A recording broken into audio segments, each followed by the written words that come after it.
To navigate to program page 7, press and hold program A, then press program A 6 more times. This page is indicated by the MIDI A and MIDI B LEDs flashing alternately.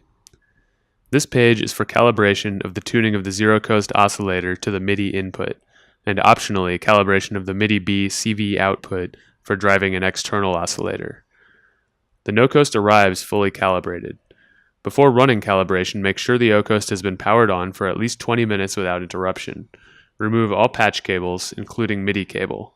Adjust pitch control fully counterclockwise and adjust fine tune to 10 o'clock. To calibrate to an external VCO, patch a basic waveform such as sine, square, or saw to the no-coast tempo input.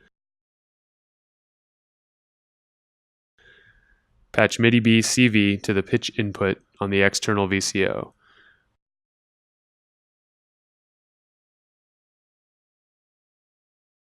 Adjust the external VCO pitch until the O-coast's Program B button is lit solid. Press Program B to run the calibration, which takes about 6 minutes. Note that this procedure will calibrate to the internal VCO first, then the external one. Once the procedure has begun, do not adjust any parameters on either synth. When the procedure is finished, the no-coast will automatically exit the program pages.